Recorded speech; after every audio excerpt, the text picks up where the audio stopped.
Welcome to your Canadiens Connection on Rocket Sports Radio. We are proud to be the trusted source for all things Habs for more than a decade.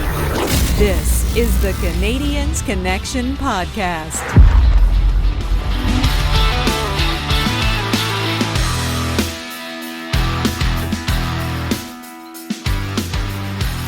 Hello, everyone. Welcome to the Canadiens Connection podcast here on Rocket Sports Radio, keeping you informed, engaged, and entertained.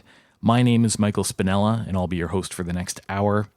This is episode 252 of the Canadiens Connection podcast, and I'm very pleased to be joined in the studio by my co-host, the editor of the Hockey News Montreal, the founder and the president of Rocket Sports, Rick Stevens. And Rick, how are you doing today? I'm doing well, and I think you're doing well, and I hope that most of our listeners are doing well. Some rough weather the last couple of days in the Montreal, Ottawa area, and so our thoughts are out to listeners, and we have family in the area. We have some staff in the area. If you've been affected, our thoughts are out with you, and hopefully today's podcast can be a brief distraction for what has happened this past week. Definitely. Looking at some of the pictures in Ottawa, it didn't look too good. It looked like a lot of property damage. And being in Montreal and having the storm roll through, it seemed pretty scary. Luckily, on my side, everything seems to be good. All the family's doing well. My apartment's all safe, too. So just out to all the listeners that were affected, we're thinking of you. And hopefully, like you said, Rick, this podcast helps be a little bit of a distraction. And today, we do have a pretty awesome episode. Here in segment 1, we're going to get you up to date on everything Montreal Canadiens. And then in segment 2, it's going to be all about development in Laval. And in segment 3, it's the Have Your Say segment. Our Canadiens Connection question of the week is, are you willing to support the Rocket if they win or lose as long as they are playing prospects? We want to hear from you. And Rick, what's the best way for people to reach out and let us know? Well, there's lots of ways to reach out to us. And yes, today we're going to be talking about this flood of prospects that is going to be heading to Laval, part of the rebuild, a very important part. And we want to hear your thoughts about it. And you can reach out to us on our Rocket Sports text line. It is 5853-ROCKET. Easy to remember, 5853-ROCKET. So send us a text 24 hours a day. If you got a little more to say, you can send us an email. That email address is hello@rocketsportsmedia.com. Also, you can reach out to us on our social media. Just make sure you're following @Habs Connection on Twitter, Facebook, and Instagram. And you can check out our website, canadiensconnection.fm. So we have a couple fascinating stories from this past week. To start, Michael Pezzetta purchased a brand new car. It looks like an expensive one with a big engine, an Acura Type S. I'm not a car expert, but it looks pretty cool, kind of like a race car, no? It does. It looks great. And see him driving it out of the showroom. He looks pretty proud. And also Brendan Gallagher, big congrats to him as he got engaged last Sunday. So if you want to hear more about this, head over to thn.com/Montreal and you can check out all the Habs headline posts where you can find more information. The fitness trainers are using science to transform Juraj Slafkovsky's body this offseason. And it seems like his body is very different. He somehow got taller, and it looks like he may have lost a little bit of weight as well, right? Yeah, and what's most interesting, and I guess I should say what's most interesting are the pictures. You see all kinds of pictures of Juraj Slafkovsky over in Slovakia, working with his trainer, working with a fitness scientist to transform himself. He's pictured on ice in Canadiens practice gear, but with a mask on it, and the mask even is blue and red, a blue mask with red straps. You see him on the bike. You see him on ice doing drills. With sunglasses on. They look like sunglasses. They're to help his his cognitive training in improving his reaction time, and then there's strobes in the lights, the masks, and apparently reports are that in the short time he's been using this equipment and training, he's increased his lung capacity by 20%. Now, that seems hard to believe in just a few short weeks over the summer, and remember, he's recovering from an injury as well. There'll be fitness tests done during training camp to confirm that, but he's working hard to improve himself in a number of different aspects, and I think it's a fascinating story. Yeah, so we'll keep an eye on Juraj Slafkovsky and see if this helped improve over the offseason. Big news for this weekend, over July 14th to 16th, Montreal Comic-Con is on, and the Montreal Canadiens will have a booth. So you'll see both UP and Metal cosplaying as retro gaming-themed characters, potentially Mario. Friday until Sunday, they'll be there greeting fans across the multiverse at the team's booth, number 1411. You can see them there on Friday between 5 p.m. and 8 p.m., Saturday 12 p.m. to 4 p.m., and then Sunday 12 to 3. So if you get a chance to go to Montreal Comic-Con, make sure you stop by that booth. That's at the Palais de Congrès. So head down there. It sounds like a lot of fun. So make sure you're checking out Habs Notepad, Habs headlines, and feature articles throughout this busy offseason at thn.com/Montreal. Some updates on roster news. The Canadiens have released their 2023-24 preseason schedule. It's going to start on Monday, September the 25th in Montreal versus New Jersey, and it's going to end on Saturday, October the 7th in Ottawa. Not sure what the delay was. Everybody else has had their preseason schedule out weeks ago. In fact, that's how we learned about parts of the Canadian schedule, but it just dropped on Friday night. 6 games, 4 at home, 4 in the Bell Center, 2 away. Of interest, there's New Jersey to start with, and that's against a split New Jersey squad on the 25th of September. And then after that, all you'll see is either the Senators or the Maple Leafs. Senators on the 27th in the Bell Center, 3 games against the Leafs, 2 of those at the Bell Center, and then an away game to finish the preseason schedule in Ottawa. So I'm looking forward to see if we get a Ryan Reeves versus Arbor Xhekaj matchup in one of those Toronto games. If not, I'm sure it'll happen during the regular season. And remember that Michael Pezzetta matched up with, didn't do so well against Reeves, but he stepped up anyway. Yeah, I hope he doesn't do that one again. No. The Montreal Canadiens have signed forward Mitchell Stevens to a 1-year, 2-way contract. In the NHL, he'll be making $775K. In the minors, he'll be making $300K. They also signed Nicolas Baudin to a 1-year, 2-way contract. He'll be making the same amount in the NHL, but his AHL salary is a little bit lower at $90K. And the important signings mostly for Laval. Montreal has also signed forward Lucas Condotta to a 2-year, 2-way contract. So last year in Laval, he scored 16 goals, picked up 15 assists, and he was the only player to suit up for all 72 games. He's a leader. He was a leader in the locker room. So again, an important signing for the Laval Rocket. The difference here is that he gets 2 years versus the 1 year given to Stevens and Baudin. It looks like Jesse Ylönen is the only Canadiens RFA waiting to be signed. Last season, he got a taste of the NHL. He suited up for 37 games, put up 16 points. That was 6 goals. So he's looking to make a jump into the Montreal lineup next season and continue his development. He's quiet. He's a bit reserved and always talks about the team, always talks about improving. But I like the way he looks. He looks like an NHL player. He skates like an NHL player. He's got a great shot, quick release. And as you said, split the season between the Canadiens and Laval last year.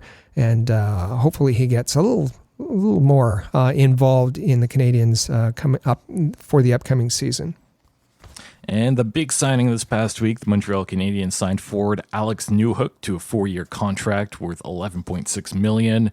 So recently acquired him just ahead of the draft. They paid a pretty hefty price, including a first and a second round pick from this past draft. $2.9 million per season roughly. So they're betting on Newhook with a bit of a longer term, but a lower dollars per year.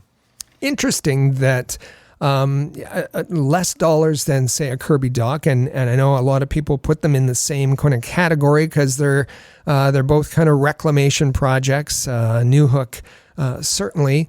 Alex Newhook hasn't shown as much as Kirby Dach, so the dollar value less, as I said, but a 4-year term, and really that's. Alex Newhook spoke about that and how it gives him security, and that's got to be for someone who came into the league with a lot of promise and really hasn't lived up to that promise. That's a real generous give by Kent Hughes, the 4 years, but it gives him an opportunity to prove to the organization that he can live up to his potential. Yeah, last season with Colorado, that was his first full 82-game season in the NHL. He managed to put up 30 points. I think the expectations are quite a bit higher, and we'll hear from Alex Newhook on his opportunity to have a fresh start here in Montreal. Yeah, obviously, I came in my second year, with a bit more experience, and having after won a cup, I think, my personal goals were to do a lot more than I did last year. I don't think I reached the goals or the potential that I, could have last year, but like you said, a few injuries, not to put any excuses on it, but, felt like there were times that, I maybe could have got a bit more opportunity and definitely could have done better with the opportunity I was given at times. But, for whatever reason, didn't have as good of a year as I wanted to, but happy to be with a new start, fresh start, and try to tap into that potential. So as you said, 33 points in 71 games in the 2021-22 season, 30 points again in a full 82 games last year. So he was expecting to contribute more. He didn't. Interesting that he mentioned two things that he mentioned that I found interesting. One is that kind of second season after the Cup, a bit of a letdown. Imagine being a young player, a first-round pick, coming into the Colorado Avalanche, great organization, first year in the league, you win the Cup. This is easy, isn't it? Let's do it again next year.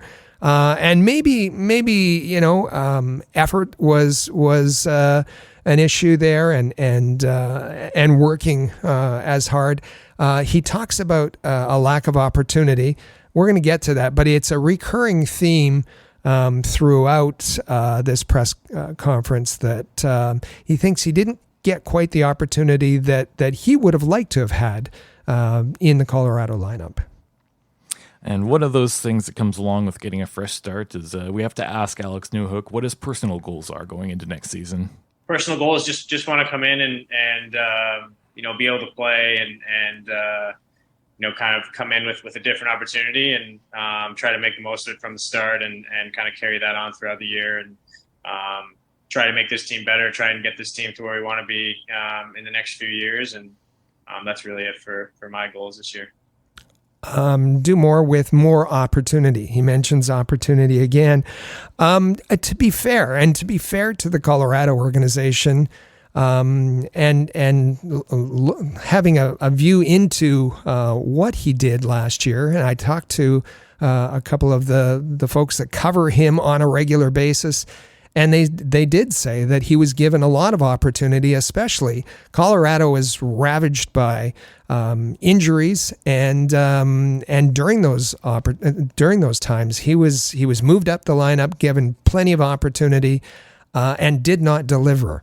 Now, he wasn't placed there for extended periods of time. Coaching staff gave him an opportunity. He didn't take it. He didn't deliver. His ice time was reduced. So, will that situation be different in Montreal? Well, he's hoping so.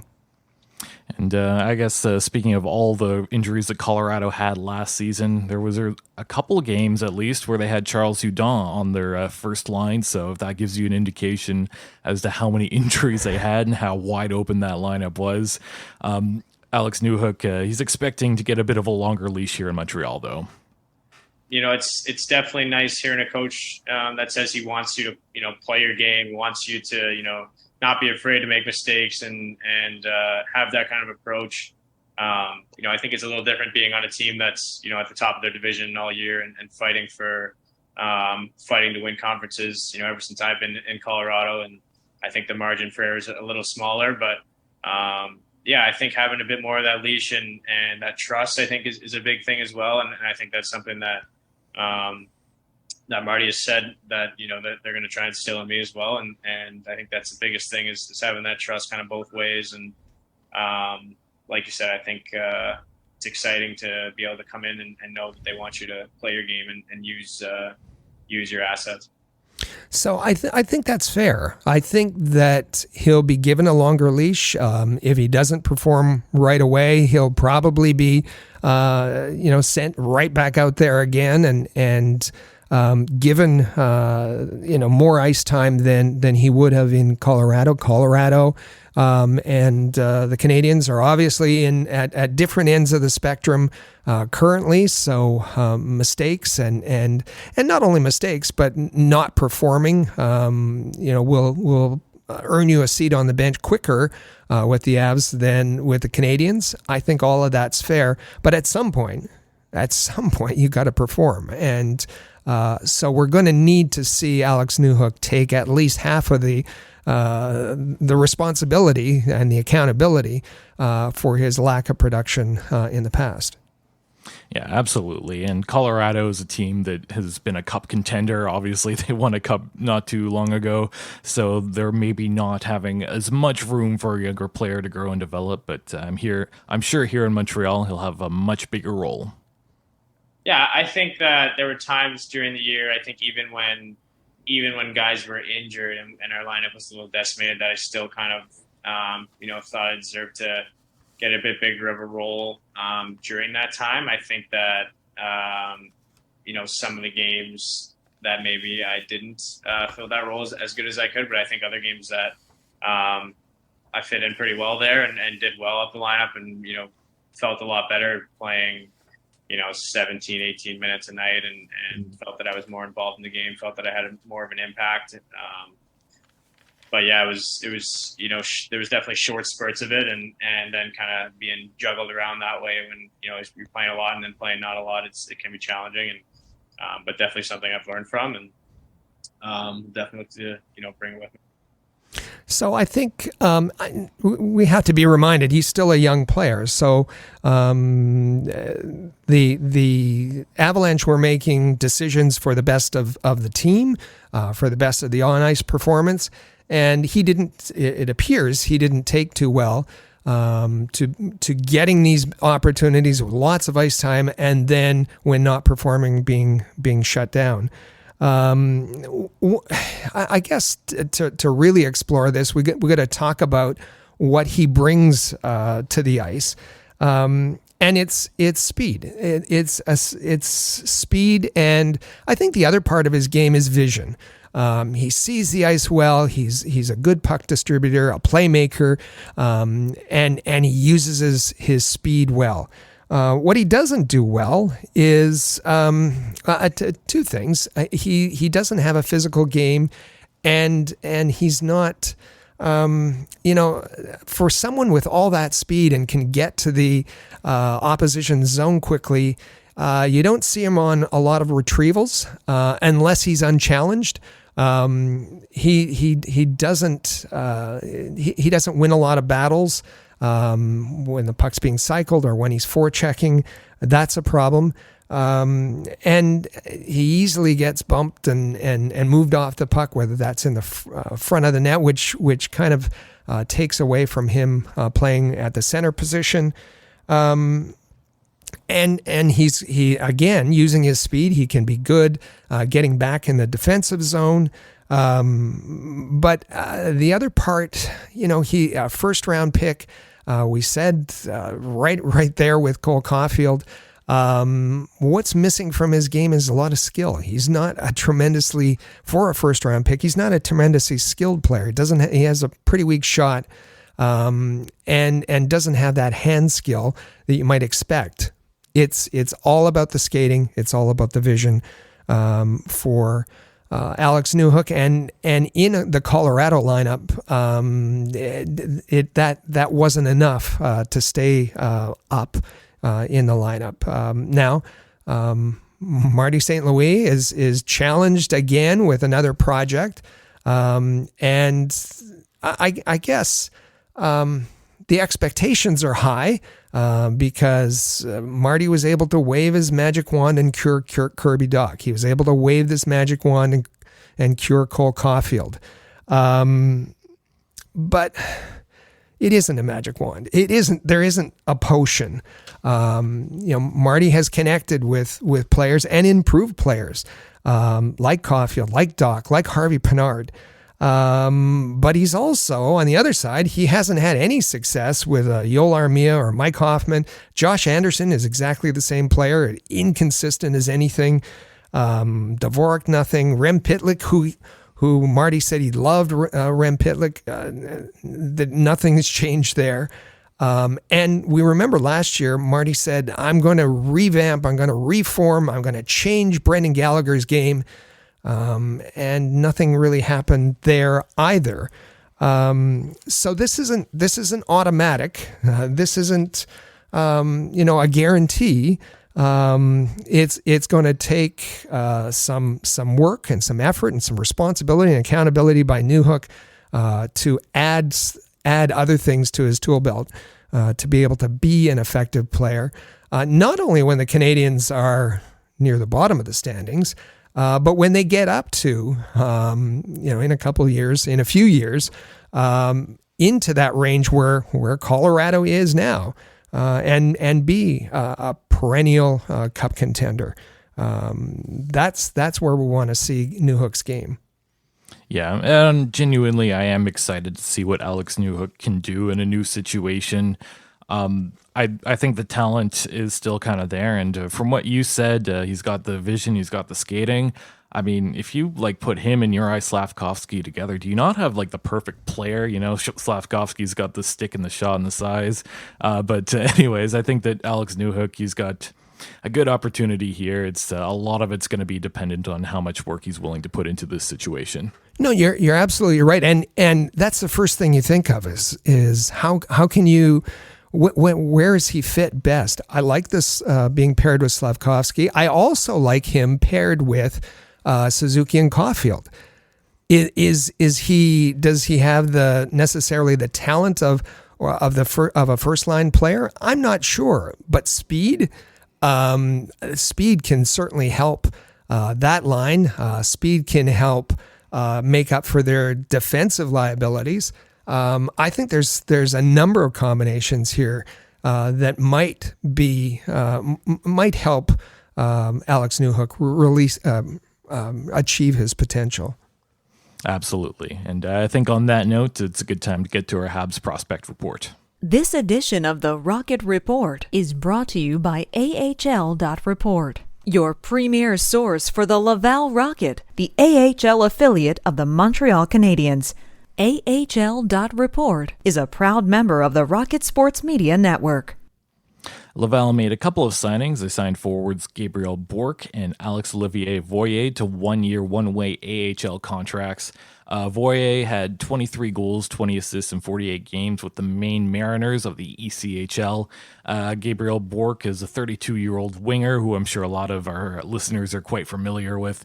The past 2 seasons, he's been with the Laval Rocket. Last season, he scored 14 goals, 31 points in 66 games. And Bourque took over the captaincy of the Laval Rocket when Alex Belzile was recalled to Montreal.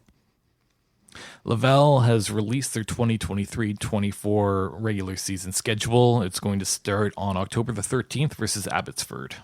And it's a 72-game schedule, again, starting a couple of days after Thanksgiving and going right to the 20th of April, going late this year. You mentioned Abbotsford. There's 2 games that kind of open a 4-game homestand. Following that, another 2 games at Place Bell against the Rochester Americans. And the season's going to end with a home-and-home series against the Belleville Senators. If you want to see the Laval Rocket, and there should be an awful lot of interest in the Laval Rocket this season. We're going to talk more about that in segment 2. They play games at Place Bell on Fridays, Saturdays, usually in the afternoon, or Wednesdays. So if you're free on those days, those are the games they play. Those are the days they play. Yeah, honestly, great price. Really, really good experience. I've been a couple times, either in the press box or just attending on my own. So definitely recommend checking that out. If you're in Montreal or you come into Montreal to see a hockey game, make sure you stop by Laval too. Moving over to Ontario, but keeping with the Montreal Canadiens theme, the Toronto Marlies have signed forward Brock Caulfield to a 1-year AHL contract. So that's Cole's brother, and it looks like he'll be taking the next step in his hockey career. Yeah, they played together in Wisconsin, and this is interesting. He played for 5 years, 5 seasons with the University of Wisconsin Badgers, and picked up in that time 33 goals, 41 assists. Not as dynamic as brother Cole, and he's the older brother. But it's going to be interesting to see when the Marlies visit Laval, if there's going to be some curiosity by fans to get out and see Brock Caulfield. So you can find all our content about Canadiens prospects at thn.com/Montreal. So for our quote of the week, we're going to go to Stu Cowan. He's talking about Yoel Armia, and it's an interesting quote. I don't know how much I can do to set this up other than to just, we'll listen to it and then we'll put in our comments. I'm sure our listeners will appreciate this. I'm wondering if the Canadiens might just put him in Laval. I don't know what they gain at this point moving forward, having Yoel Armia taken up. I mean, he is who he is. We've seen him. Mosey too, more now, Stu. Laval. Yoel Armia is who he is. We know who he is. He'll play great for 2 games and he'll disappear.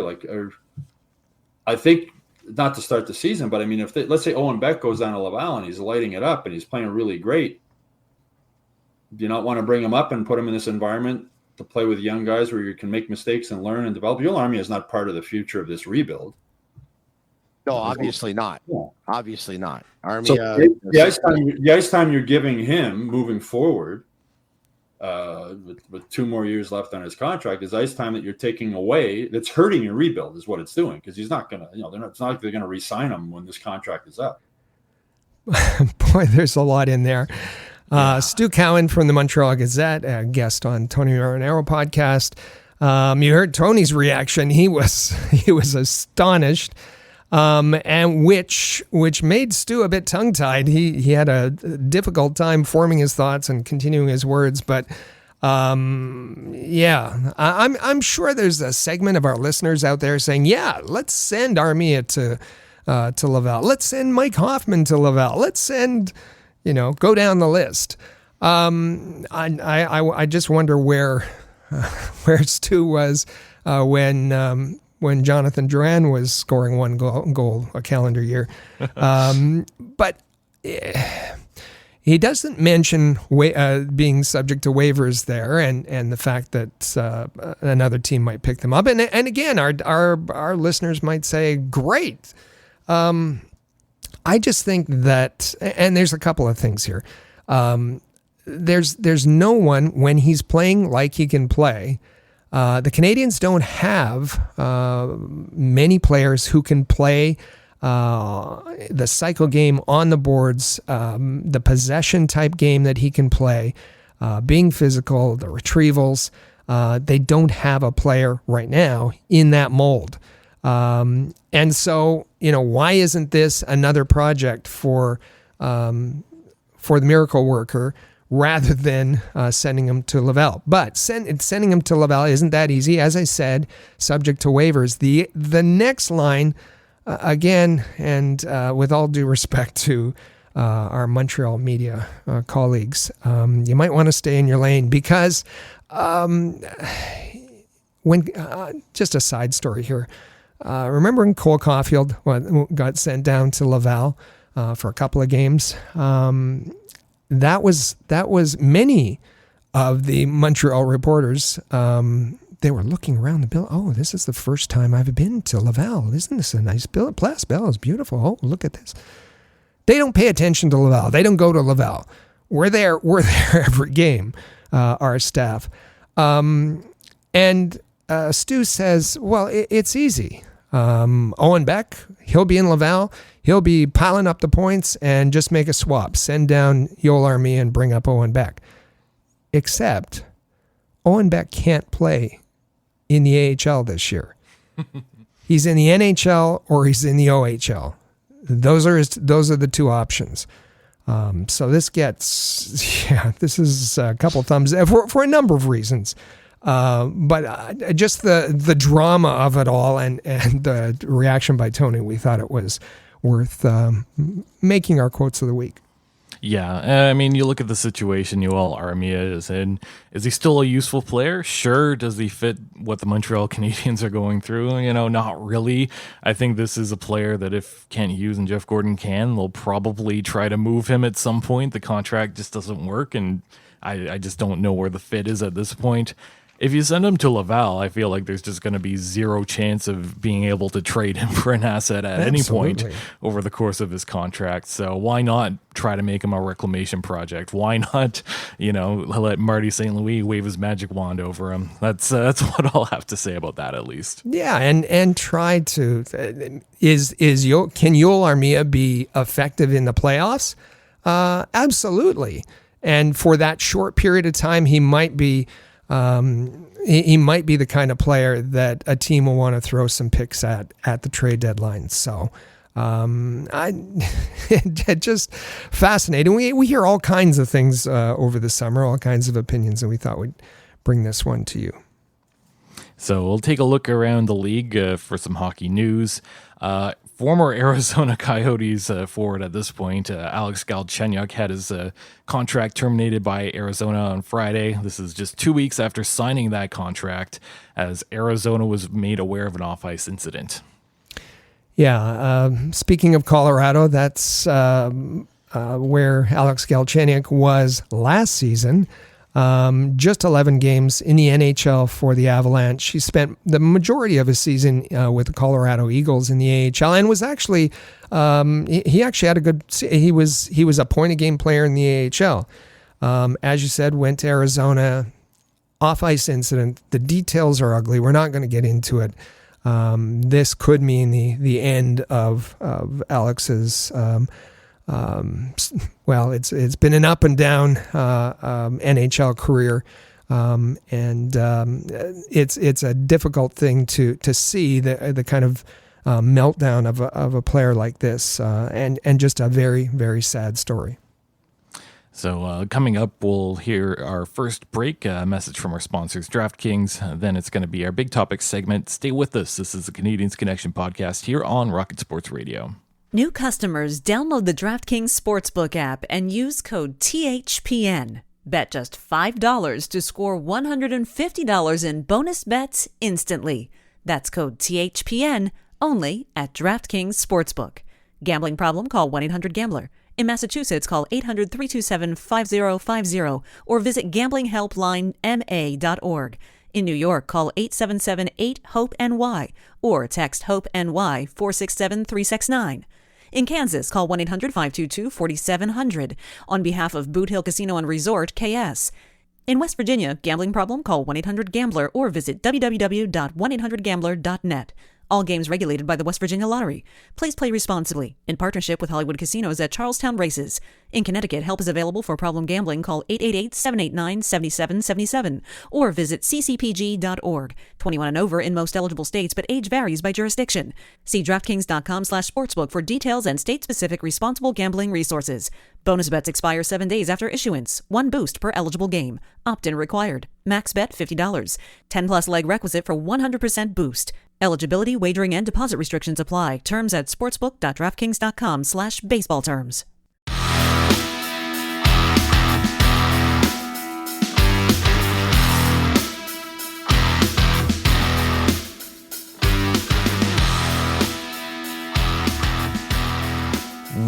welcome back to the Canadiens Connection podcast here on Rocket Sports Radio. I'm Michael Spinella. You can find me on Twitter at the Spinella.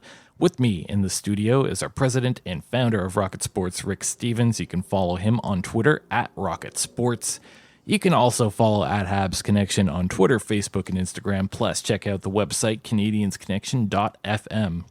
And just a little reminder here at the top of the segment to hit that subscribe button on the Canadiens Connection podcast in your favorite player or any podcast app out there. Make sure you're subscribed and you don't want to miss a single episode over this offseason. So, as I teased off the top of the show, this is going to be a segment all about development in Laval. Laval is slated for an influx of young talent this fall, like they have not seen before.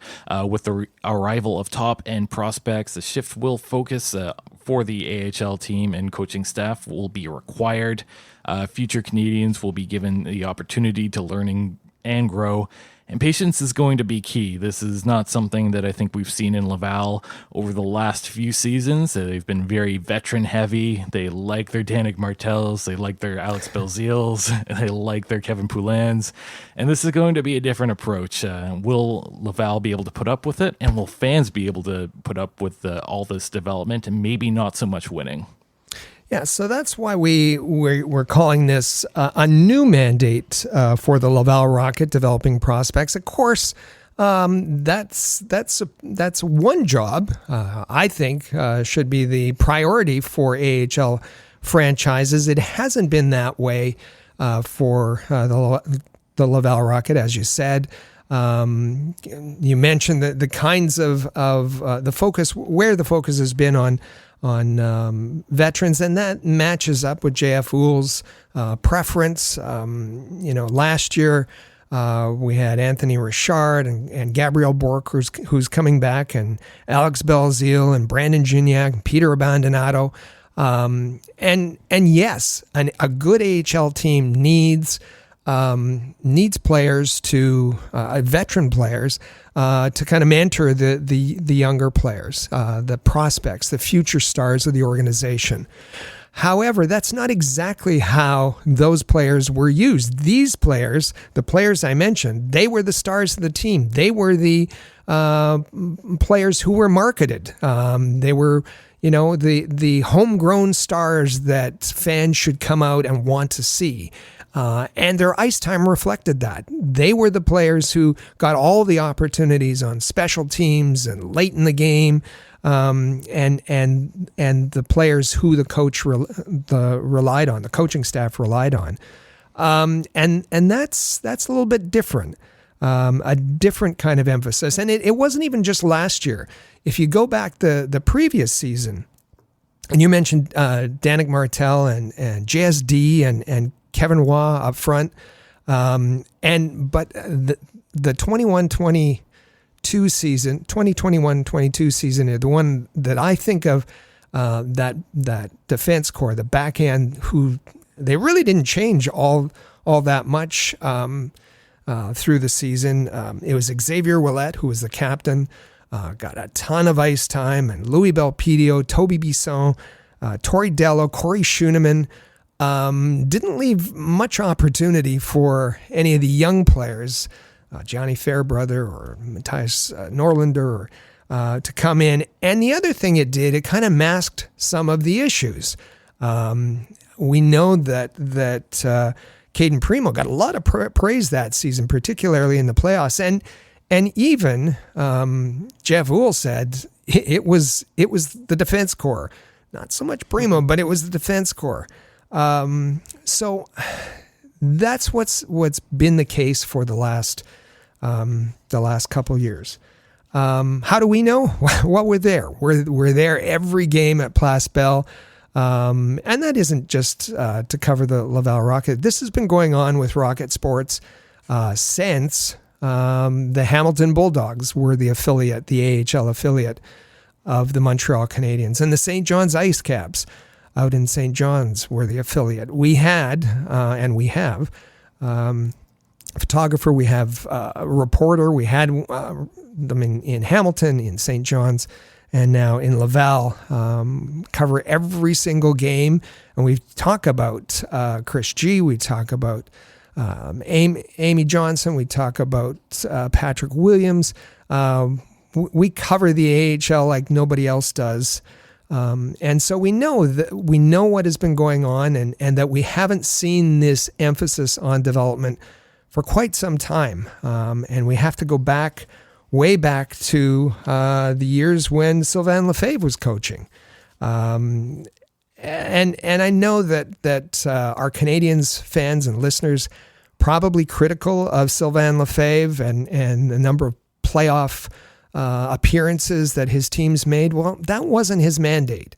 And it was Marc Bergevin that really controlled his mandate. Marc Bergevin sent down instructions for who to play, where to play them, all of those kinds of things. But if you saw in practice the amount of teaching that was going on, Donald Dufresne, the assistant coach, his nickname is the Professor. The amount of teaching that was going on was incredible, and it was all geared towards the prospects. Did those prospects graduate to the NHL? Yes, they did. For the Montreal Canadiens, not necessarily, because Marc Bergevin was quick to trade them. So we're going to be moving in that direction. How about Joel Bouchard? What did he do? And Alex Burrows? They were not teachers. Joel Bouchard talked about development comes from winning, and his focus was always on winning at the expense of prospects. They sat on the bench a lot of the time during the Bouchard era.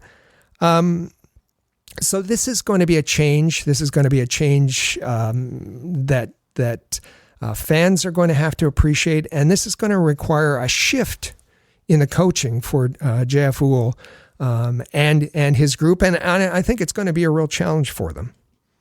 Absolutely. And I will say, too, that just because you have a lot of younger players on an AHL team, I think a lot of people assume, okay, well, then it's not going to be a very good team. Well, I don't know that that's necessarily a guarantee. Right. Obviously, young players, they need time to develop. They need the space to make mistakes and learn, and they need to be taught. But that doesn't guarantee that they'll be bad. I mean, look at the Laval Rocket last season, where they barely squeaked into the qualifying round, and then they just didn't look good in that qualifying round. They were mostly a veteran team, and to be honest, the last season specifically, they've been veteran and not good. So why not make that shift to having a lot of prospects and, roll the dice, see what you got there. Montreal AHL affiliates have had a very interesting history. Wasn't until 2016 that the AHL announced that they'd be moving to Laval, just outside of Montreal. You can take the metro from Place Bell to Bell Center. It's a huge advantage, a huge luxury for this team to have. And I think that can really help out with development, being able to have all your prospects so close to monitor. And hey, if they do look good, they're just down the road. It's not too difficult to be able to call them up. Oh, that's right. And I think we should remind our listeners that there were a number of areas of the organization that when Jeff Gorton came in, he said they were going to have to address and revamp and overhaul and the draft. Obviously the draft is a key part of the rebuild. Building an analytics department was a key part of the rebuild. Making changes to the medical department, and we saw those recently. But the other part of it is development. Development has always been an issue for the Canadiens. They've been pretty good at drafting, even through the Trevor Timmins era. He drafted well. They just didn't develop their prospects at that time. And so this is an organizational shift. And we heard Jeff Gorton say, we're going to go piece by piece by piece and revamp this organization. It's the development plans turn, and we're going to see a lot of changes, I believe, this coming year.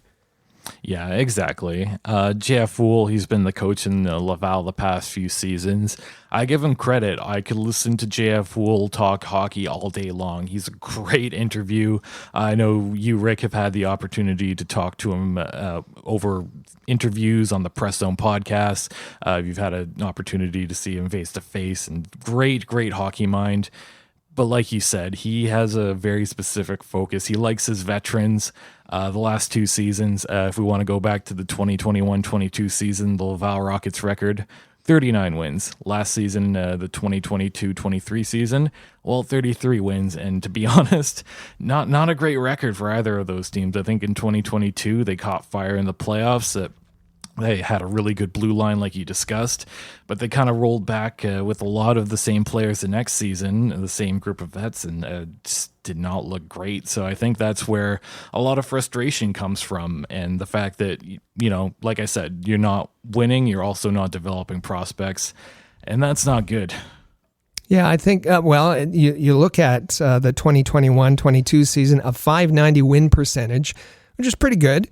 Not dominant, but pretty good. They finished third in the North that year. Last year, .528 and fifth in the North, and just squeezed into the playoffs, given those odd rules that they changed to bring more and had a preliminary play-in round. So would they have made the playoffs last year with, as you said, with normal rules, and with a veteran-laden lineup? Not likely. Yeah, and there's an audio clip from JF Houle that I think it's a good time to bring up. He's talking about having a focus on winning. This is from the Press Zone episode 273. It's about a year old, and it's a pretty interesting listen to hear JF Houle talk about his focus on winning. Doesn't change very much on what we do. Maybe in practices, a little bit more of a development side of it. Like Frankie Bouillon might come in, and Adam Nicholas might come in a little bit more often and work with some of our players. But as far as us in Laval, we still want to develop in a winning environment. For us, it's going to be we feel like we're going to have even though we might be younger, we're still going to have a very good competitive club, and we're going to put everything forward for the players to develop and try to win as many games as we can for our great fans in Laval. This is fascinating. A year old, as you said. The Press Zone, one-on-one interview with JF Houle prior to the start of last year's training camp before the start of the Laval season. And last year there was the arrival of a couple of a small number of young players, and we asked him, how's this going to change your approach? And you heard him say, not much. It's not going to change our approach much at all. If there's any development, it's going to be in practice, and we're not going to be looking after it. It's going to be Frankie Bouillon. It's going to be Adam Nicholas. They'll come in and give special sessions on development. He didn't have development in his mind very much at all. And you heard him say, we're going to win as many games as possible to excite and please the good fans of Laval. That's a coach with a not much development in his focus. It was all about winning, and he used that phrase again. Developing in a winning environment. I think that's all about to change, and we provide that clip from last year to give you the context of where the development in the Canadiens organization was, and particularly with the Laval. Yeah, it's a great quote too. I think some of this, it's not only coming from JF Houle, but I think a lot of this does kind of start at the top as to what the focus is. Obviously, you have the front office putting that AHL team together and providing a lot of those veterans. But then at the same time, I think that does signal to JF Houle that, okay, I've got all my favorite veterans. Let's go in and try to win as many games as possible and not really focus a lot on those younger players. And we saw that throughout last season with some younger prospects coming in, like a Jan Mysak, getting scratched, not getting a whole lot of opportunity in minutes. It's just not something I personally want to see from an AHL team. Not this year. You don't want Jan Mysak to be scratched. You want him out there for important face-offs rather than being shuffled to the wing because you need you feel you need a face-off win. You have to put those prospects in those situations and let them make mistakes. And again, this comes from a year ago, and I asked JF Houle a question along those lines. And that says to me that players are going to be allowed to make mistakes, which young players often do. And, for a coaching staff, you're competitive. Your coaching staff is very competitive.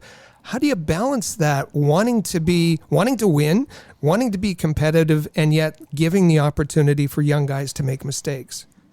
Yeah, no, it's a tough balance, but they're all going to make mistakes. It's a young bunch, and they can learn from their mistakes and become better players as the year goes on. And that's what our focus is going to be. Maybe earlier on, they make those mistakes, but as the year goes on, in order for them to grow as players, they need to learn from their mistakes. Obviously, we're not going to let the same player make the same mistakes over and over again. I think it's important to correct it, but they also have to be accountable and grow as a player. You better learn from your mistakes right quick, or you're going to be scratched, or you're going to be on the bench. We were talking about leashes earlier. That's a short leash. And that's what you heard him say. We have a young bunch. Not really last year, but it was younger in terms of what he had dealt with the year before. This year, they're going to be much younger. And so he's going to have to give them a longer leash, and with the understanding that yes, you have to see growth, and yes, players have to be accountable, but it's the coaching staff's responsibility to teach them and to instruct them to get there. Yeah, absolutely. And look, I don't think either one of us are saying, okay, let's just make sure Laval never wins another game so we can develop prospects. No, I don't think any of that has to go hand in hand. I think you can still develop players. You can still have an influx of young players coming in, but you can insulate them with some good veteran guys who can step up. And hey, if Jan Mysak's having a tough night and you don't think that you want to send him out for another losing faceoff, I think that's all right. But at the same time, when there is a big opportunity and Mysak's done nothing wrong and he's been fine most of the night, why not send him out there and get that experience, put some pressure on him, see what he can do. And I think that we also have to mention Kent Hughes is in on this, and he mentioned this at his year-end media availability, that the role of our veterans is going to change. He was speaking about the Montreal Canadiens specifically, but it applies throughout the organization. He said that the veterans are going to move into a supportive role. We need to focus and feature on the new core, the upcoming players, the players who are going to be part of our future. They're the ones that need to be showcased and highlighted, and the veterans are going to be supportive. That's got to apply as well. JF Houle has to have heard that message, and that's got to apply so that, as I said in the past, the veterans in Laval, they've gotten all the marketing, they've gotten all the limelight, they've gotten all of the minutes. That's got to change. And I understand that Laval, they sell tickets. They want to use their homegrown players. In the past, they want to use their homegrown players to sell tickets. I get it. But why not change your focus, change your marketing focus? You can sell tickets, but here's an opportunity to see the future stars of the Montreal Canadiens and really promote those and really give the minutes to the younger players. The other thing I'll mention, the Canadiens as an organization are under less pressure to sell tickets because they own their own in Laval, because they own their affiliate. There are a dozen or so AHL teams who are standalone. They need to sell tickets. the Canadiens need to use this opportunity if we have to give up a couple of tickets, we own this team. We can. This is for the greater good. And with the caveat, as you've been saying a number of times, reminding it doesn't have to mean that it's terrible hockey. It can be very exciting hockey, having all these prospects in the lineup and giving them ice time. Yeah, I think fans of Laval and Montreal would be very excited to go and see some high-end prospects. Let's say there's a Laval Rocket game and there's hypothetically a Uri Slavkovsky in the lineup. Yeah, people are definitely going to buy tickets and they're going to want to monitor how he's doing. They're going to want to see how he's playing. So I think that, like you said, if they kind of shift their focus, fans will be really excited about this. And, you don't necessarily have to have that full team of just the veterans, right? Right. So we're going to play another clip. This one comes from Rob Ramage, and I'll let you set this one up, Rick. Rob Ramage is the director of development. He's the person who keeps in touch with the prospects, wherever they are, whatever league they're playing in throughout the year, and he travels to see most of them, keeps tabs on them, gives them tips, interfaces with the coaching staff of the team that they're playing for. And he was asked about how things might change given that there's going to be such an influx of prospects to Laval. Well, we'll have people there a lot, and I'll probably get in a little bit more often than I normally do, and it's exciting. I think it's going to be 7 maybe in Laval, and when I first started this, as the old prof would say, Ron Cron, the cupboard was bare. It's getting full again.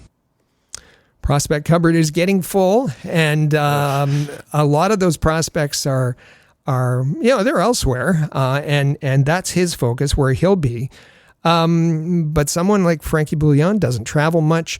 He can be in Laval more often. Adam Nicholas, Scott Pellerin, the team development guys can be there helping out in practice, helping run drills, helping these prospects.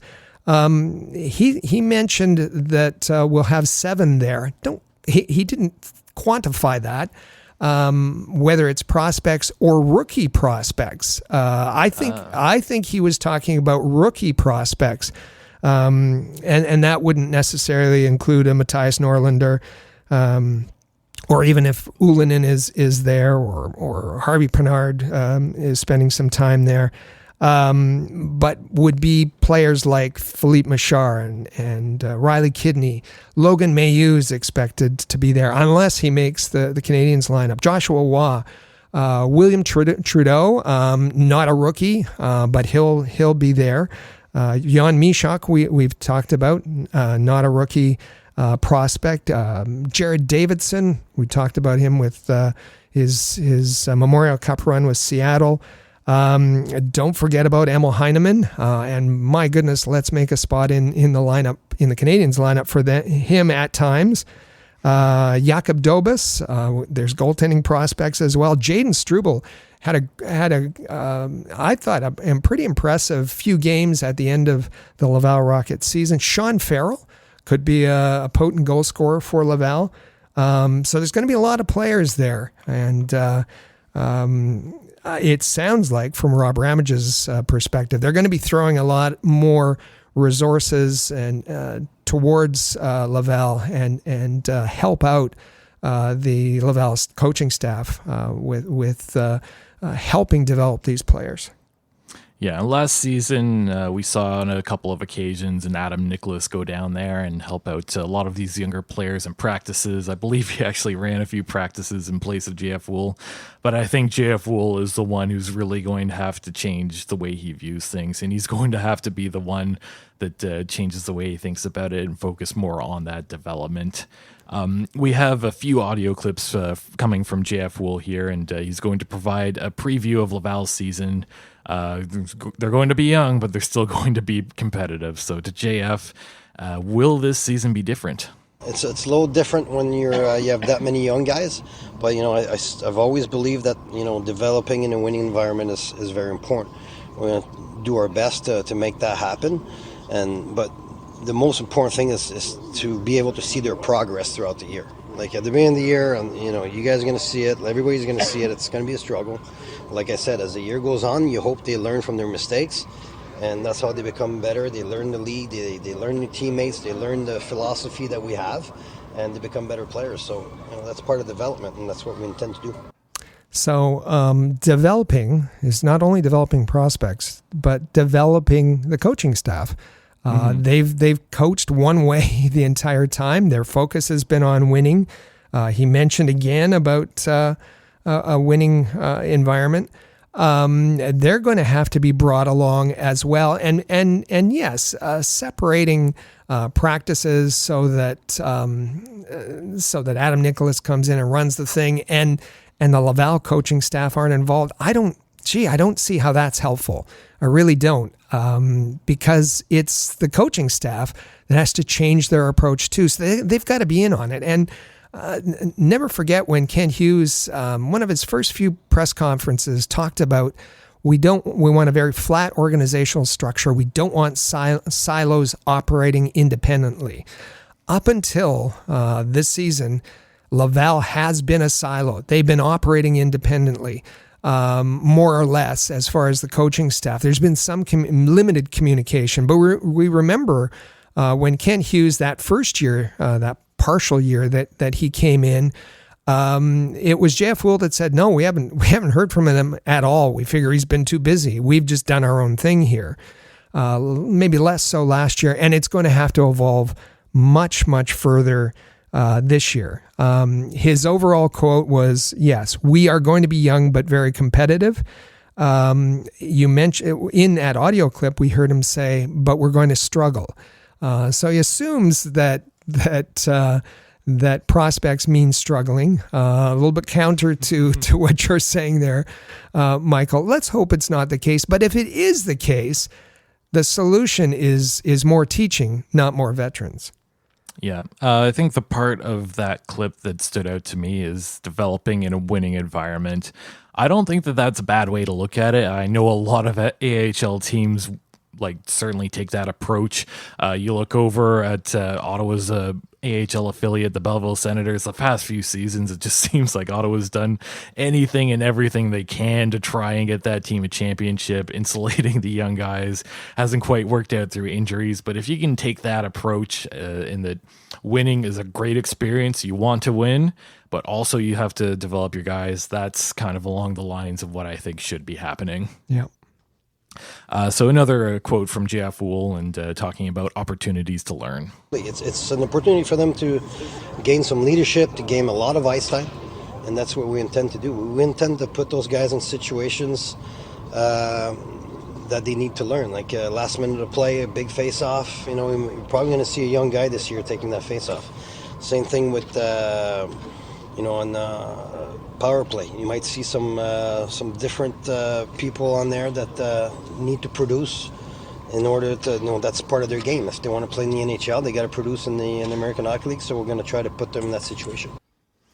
This is part of the evolving mindset philosophy of the coaching staff in Laval. And it's interesting, that last minute face-off question. It was a question that I asked Joel Bouchard, and his answer was how could I? If I put a young guy out there and he loses the draw, the entire bench would be mad at me. He wasn't interested in development. Last year, Jeff Houle's answer was, yeah, at the beginning of the year, sure, we can try that. It seems that he's changing. Let's hope it holds.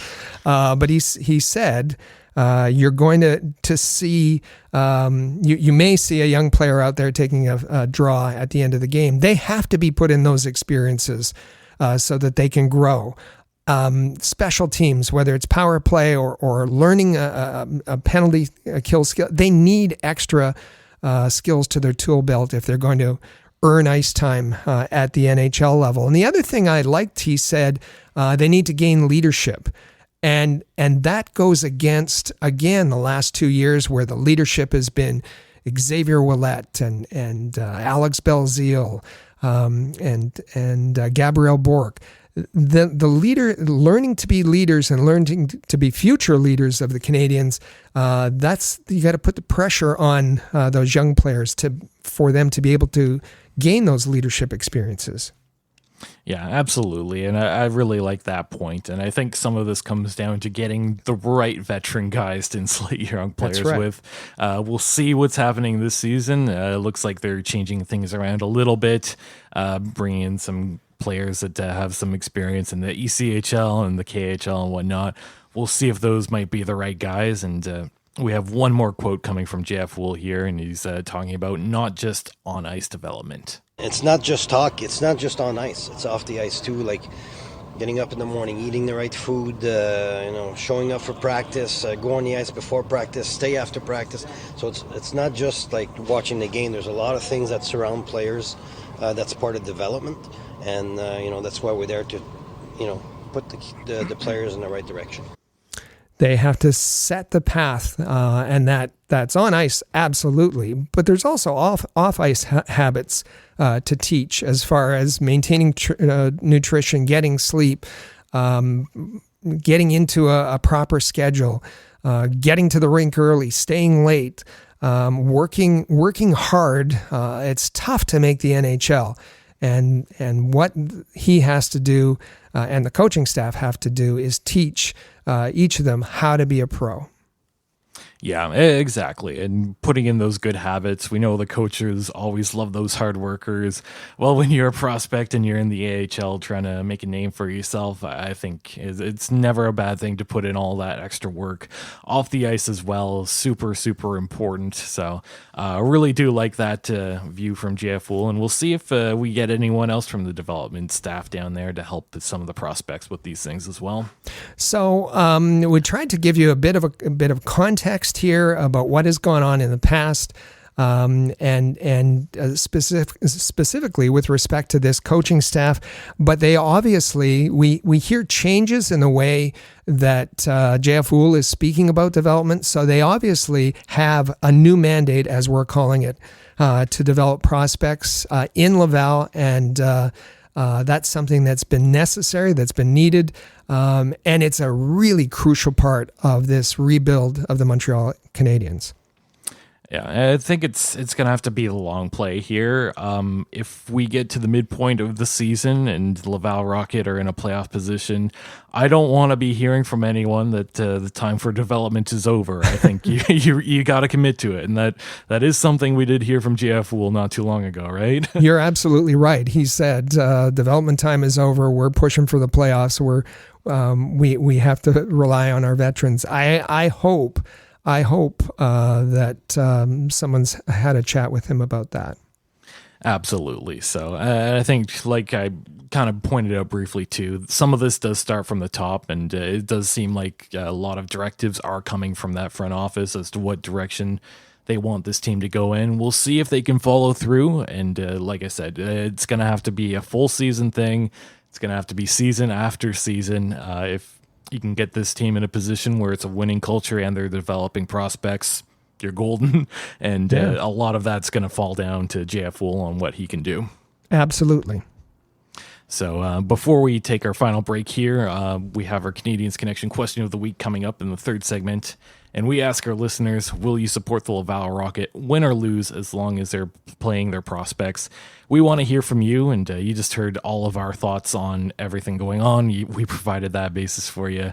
So write in, let us know what your thoughts are, and I think now is a good time to take our final break here. We'll hear from our sponsors, so stay with us. This is the Canadiens Connection podcast here on Rocket Sports Radio. The Canadiens Connection is proud to be a partner of Rocket Sports Media, digital media publishers of sports and entertainment websites. Their mission is to build a worldwide network of sports fans who are informed, engaged, entertained, and connected. Learn more about RSM, its team, and its portfolio of brands at rocketsportsmedia.com. I bet you enjoy sporting your best Habs jerseys, dressing up your kids and pets in the cutest Habs gear, and showing off your decked-out hockey cave or fanning. Well, don't just show your friends, show your Habs. The team at All Habs wants you to boast your finest pictures for our global network of Montreal Canadiens fans. Include the hashtag #ShowYourHabs when posting your fan photos on Twitter, Facebook, or Instagram. Then log on to showyourhabs.com to see your entries, along with photos and posts from Habs fans all over the world. A proud member of the Rocket Sports Media Network.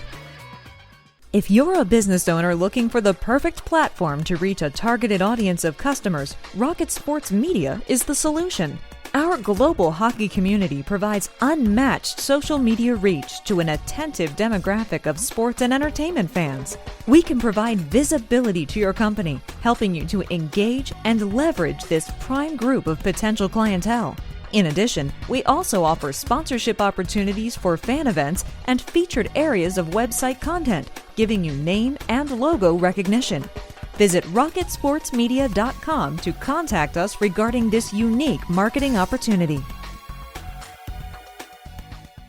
For the most trusted source of news, analysis, and features about the Montreal Canadiens, their affiliates, and their prospects, log in to allhabs.net, your year-round resource for anything Habs related.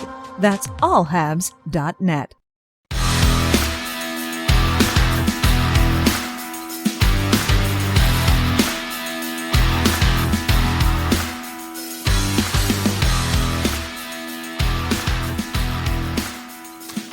Welcome back to episode 252 of the Canadiens Connection podcast here on Rocket Sports Radio. Make sure you're following at Habs Connection on Twitter, Facebook, and Instagram, and you can check out the website canadiensconnection.fm. Also, feel free to text us anytime via the Rocket Sports text line. That's 5853-ROCKET. That's 5853-ROCKET.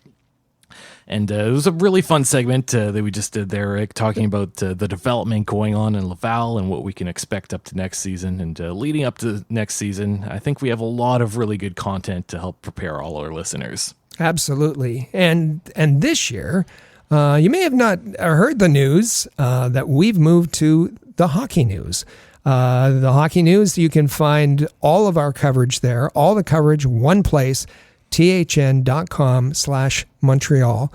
You can find our prospect coverage there, our AHL coverage, our NHL coverage, our podcasts. Everything is there. thn.com/Montreal.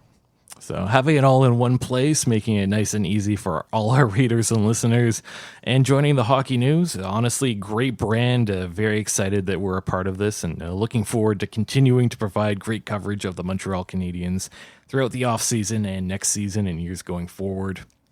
So on our content, we also have a YouTube channel. You can just search at All Habs, and on there you will find our weekly Habs Hockey Report show. That's hosted by Amy Johnson. She does a wonderful job putting together videos every single Thursday. This past episode is entitled Why the Alex Newhook Contract is a Win for the Montreal Canadiens. So tune in, find out why he is a win for the Montreal Canadiens. Leave a comment. Amy loves to respond to all the different comments. Like and subscribe if you liked what you saw, and make sure you're tuning in every single Thursday for that. Also on our YouTube channel, we're going to start to put this podcast on that into the feed, so you can tune in every single Tuesday for the Canadiens Connection podcast there on YouTube, and you can see both of our wonderful faces on some of those graphics. So make sure you check that out, and once again, make sure you like, subscribe, leave a comment, let us know your thoughts. This whole segment's all about hearing from our listeners, so we want to make sure that we hear from you. Leaving a comment is a great way to do that. Also, make sure you subscribe to both of our Rocket Sports Radio podcasts on your favorite podcasting app. First and foremost, every single Tuesday, the Press Zone comes out. You can find it at thepresszone.fm, and that's where you're going to find all your information on Habs prospects, AHL, Laval Rocket, hosted by Amy Johnson and our AHL guru, Patrick Williams. Sometimes Rick Stevens gets in there as well. Great podcast, great listen. Make sure you tune into that every single Tuesday and subscribe. Plus, over this busy off season, the Canadiens Connection podcast, the one you're listening to right now, it's going to be going through the whole off season every single Saturday. We don't take a vacation. You can tune in to canadiensconnection.fm to find all of our episodes. Make sure you hit like and subscribe on all of our podcasts so that you never miss a single episode. Yeah, and that's very important. We're getting all kinds of new listeners, and we welcome you all. We're happy to have you all. We're happy to have our loyal listeners who've been with us for years and years and years. We're in season 6 now of the Canadiens Connection, but it's really important for you to subscribe and listen. We're on every single podcast app, so use your favorite and subscribe to us, or you're always welcome to head to the CanadiensConnection.fm and use the player there. So now it's a good time to get to our Canadiens Connection question of the week, as we ask our listeners, will you support the Laval Rocket, win or lose, as long as they're playing their prospects? We want to hear from you. Play the prospects, and we heard Rob Ramage say there'll be the existing prospects, but there'll be 7 brand new prospects likely that will end up in Laval. There's still some question marks, isn't there? Will David Reinbacher play in Laval? I think he's back to Clotenin, but that's an open question for now. Regardless, there's still plenty of prospects. There's going to be plenty of intrigue. Is the coaching staff, are they going to be able to adapt to this new model, to put the focus on prospects? One thing I'll just add to the cauldron here, the brew that is the Laval Rocket, that is that J.F. Houle and the coaching staff are in their final year of their contract with Laval. So does that mean that they're going to be doing everything they can to please their masters and promote the prospects as they've been directed to do, or do they think, hey, we're on our way out the door? We're going to play veterans and run up our record as high as possible in order to impress a new owner. It's going to be fascinating. We don't know. We've heard some quotes about what is expected to happen, but we'll be there to cover all of it. And but most importantly, we want to hear from you. How do you figure that the Laval Rocket is going to fit into your plans? Going to support them? Going to support them if you see development? You're going to support them if they win? We really want to hear from you. And we do have a couple texts and emails that we got over the past week. The most recent ones are in regard to the Habs Draft Extravaganza, Canadiens Connection episode 250. And I should mention as well, we get all sorts of text, emails, comments on YouTube, all of our social medias, and we like to pick out a couple and read them on air every single week. The first one that came in comes from Gary in Lennoxville, Quebec. What he wrote is, I like your idea of Caden Gooley getting an A. Might not happen this season, but it should soon. So that's a comment on something that Rick said on our last episode in regards to talking about who could be wearing an A in this upcoming season. And Rick, you suggested that Caden Gooley could be a candidate. Well, I think he's shown maturity beyond his years. I think he's going to end up with a letter on his sweater. And, you know, there was comments about maybe it's too soon for Nick Suzuki to have the C. Well, the Canadiens have shown the philosophy that we want to build around a young core. Why not add Caden Gooley to that core and give him some leadership responsibilities, along with, we remember, Brandon Gallagher already wears an A, so the leadership, the veterans' leadership is represented. So I think it's a great idea. Gary from Lennoxville near Sherbrooke thinks so too, and we appreciate you, Gary, listening to our last episode, Canadiens Connection 251, about the Habs development camp. And of course, it was our big, gigantic midsummer mailbag where we answered all your questions. So if you'd like to go back and hear that one, you can do so in your podcast, favorite podcast app, or at CanadiensConnection.fm. Yeah, we also got a text from Luke in Ottawa, Ontario. What Luke had to say is, at the cottage, binged your pre-draft podcast. Amazing guests, learned a lot. Thanks. So thank you, Luke, for tuning into that and listening to all of those podcasts.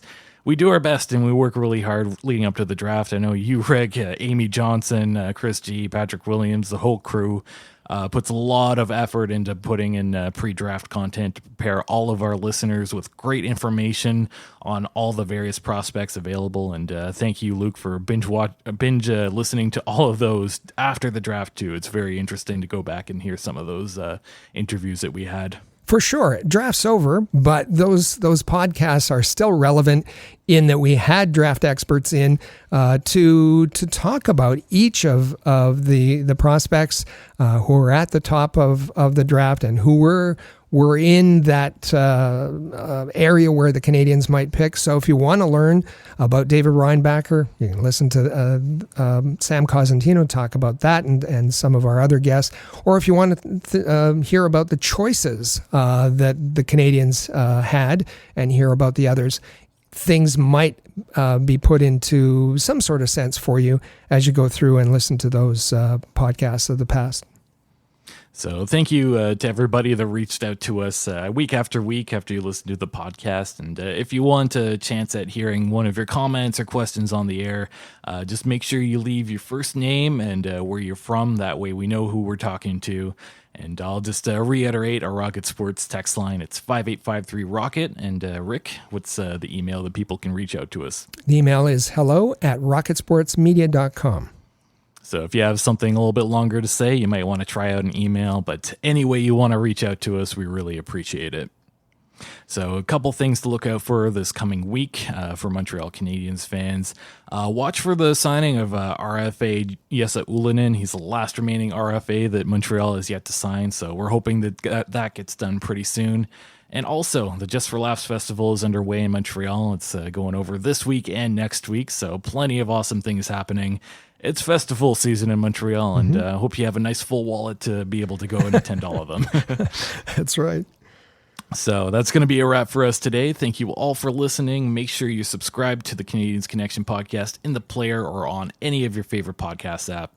Also, share on social media if you like what you heard. Enjoy the week. We'll be back here next Saturday, July the 22nd, for another great episode of the Canadiens Connection podcast here on Rocket Sports Radio. Click subscribe so you never miss an episode of Canadiens Connection. Visit allhabs.net for breaking news about the Montreal Canadiens.